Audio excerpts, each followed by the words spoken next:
40 ಇಂಚು ಉದ್ದ ಇದೆ. ಇದು ಡ್ರೆಸ್ ಟಾಪ್ ಕಟಿಂಗ್ 40 ಇಂಚು ಉದ್ದ. ಅಗಲ ಬಂದುಬಿಟ್ಟು ಇದು ನಾನು 60 ಸೈಜ್, ಇದು ಭಾಳ ದಪ್ಪ ಇದ್ದಾರೆ, ಹಂಗಾಗ್ಬಿಟ್ಟು ಅಗಲನ ನಾನು 60 ಸೈಜ್ ಆಗಿರೋದ್ರಿಂದ ಅಗಲ 15 ಇದೆ, 4 ಫೋಲ್ಡಿಂಗಲ್ಲಿ. ಇದು ಬಂದುಬಿಟ್ಟು ಬೋಟ್ ನೆಕ್ ಥರ ಕಟಿಂಗ್ ತೊಗೊಳ್ಳಿ, ನಮ್ಗೆ ಇಳೆ ಬೀಳಬಾರ್ದು ಅಂತ ಹೇಳಿದ್ದಾರೆ. ಅದಕ್ಕೆ 8 ಇಂಚನ್ನ ಇಡ್ತಾಯಿದ್ದೀನಿ. ನೆಕ್ ಬಂದುಬಿಟ್ಟು 3.5 ಇಂಚನ್ನ ಇಡ್ತಾಯಿದ್ದೀನಿ. 3.5 ಹೋದರೆ ಇನ್ನು ಉಳಿದಿರೋದು 4.5 ಭುಜ ಉಳಿಯುತ್ತೆ, ಕೊರಳು 3.5. ಕೆಳಗಡೆ ಬಂದುಬಿಟ್ಟು 6 ಇಂಚ್ ಡೌನ್ನ ಇಳಿಸ್ಕೊತಿದ್ದೀನಿ. 6 ಇಂಚ್ ಡೌನಿಗೆ 3.5 ಇಳೆ ಬೀಳಲ್ಲ, ಅದಕ್ಕೋಸ್ಕರ 6 ಇಂಚ್ ಡೌನ್ನ ಇಳಿಸ್ಕೊಳ್ಳಿ. ಪ್ಲೀಸ್ ಸಬ್ಸ್ಕ್ರೈಬ್ ಮಾಡಿ, ಸಬ್ಸ್ಕ್ರೈಬ್ ಮಾಡ್ಕೊಂಡು ನೋಡಿ.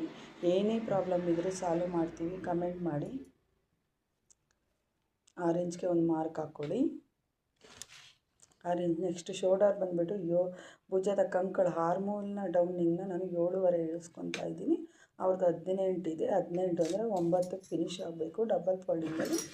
ನೆಕ್ಸ್ಟ್ ಇವಾಗ ಕಟಿಂಗ್ ಮಾಡ್ಕೊತೀನಿ. ಕತ್ರಿ ಎಲ್ಲೋ ಇಟ್ಟಿದೆ ನೋಡ್ತಾ ಇದ್ದೀನಿ, ಇವಾಗ ಕಟಿಂಗ್ ಮಾಡ್ತೀನಿ ನೋಡಿ. ನೀಟಾಗಿ ಕೊರಳು ಶೇಪ್ನ ಹಾಕ್ಕೊಂಡು ಕಟ್ ಮಾಡಿ. ಯಾರ್ಯಾರು ದಪ್ಪ ಇದ್ದಾರೆ, ಯಾರಿಗೆ ಇಳೆ ಬೀಳುತ್ತೆ ಅವರು 8 ಇಂಚು ಪೂರ್ಣ ಭುಜ ಇಟ್ಕೊಂಡು 3.5 ಕೊರಳು ಇಟ್ಕೊಂಡು 4.5 ಭುಜನ ಇಟ್ಕೊಂಡು 7.5 ಡೌನಿಂಗ್ನ ಕೊಟ್ಕೊಂಡು ನೀವು ಕಟ್ ಮಾಡಿ. ನಿಜವಾಗ್ಲೂ ಕುರ್ತಿ ಒಂಚೂರು ಇಳಿಜಾರಲ್ಲ, ಏನು ಇಷ್ಟು ಚೆನ್ನಾಗಿ ಕಾಣುತ್ತೆ ಅನ್ನೋ ಥರ ಇದನ್ನು ಹೊಲಿದು ಅವ್ರು ಹಾಕ್ಕೊಂಡಿದ್ದ ಫೋಟೋನು ನಿಮಗೆ ಹಾಕ್ತೀನಿ.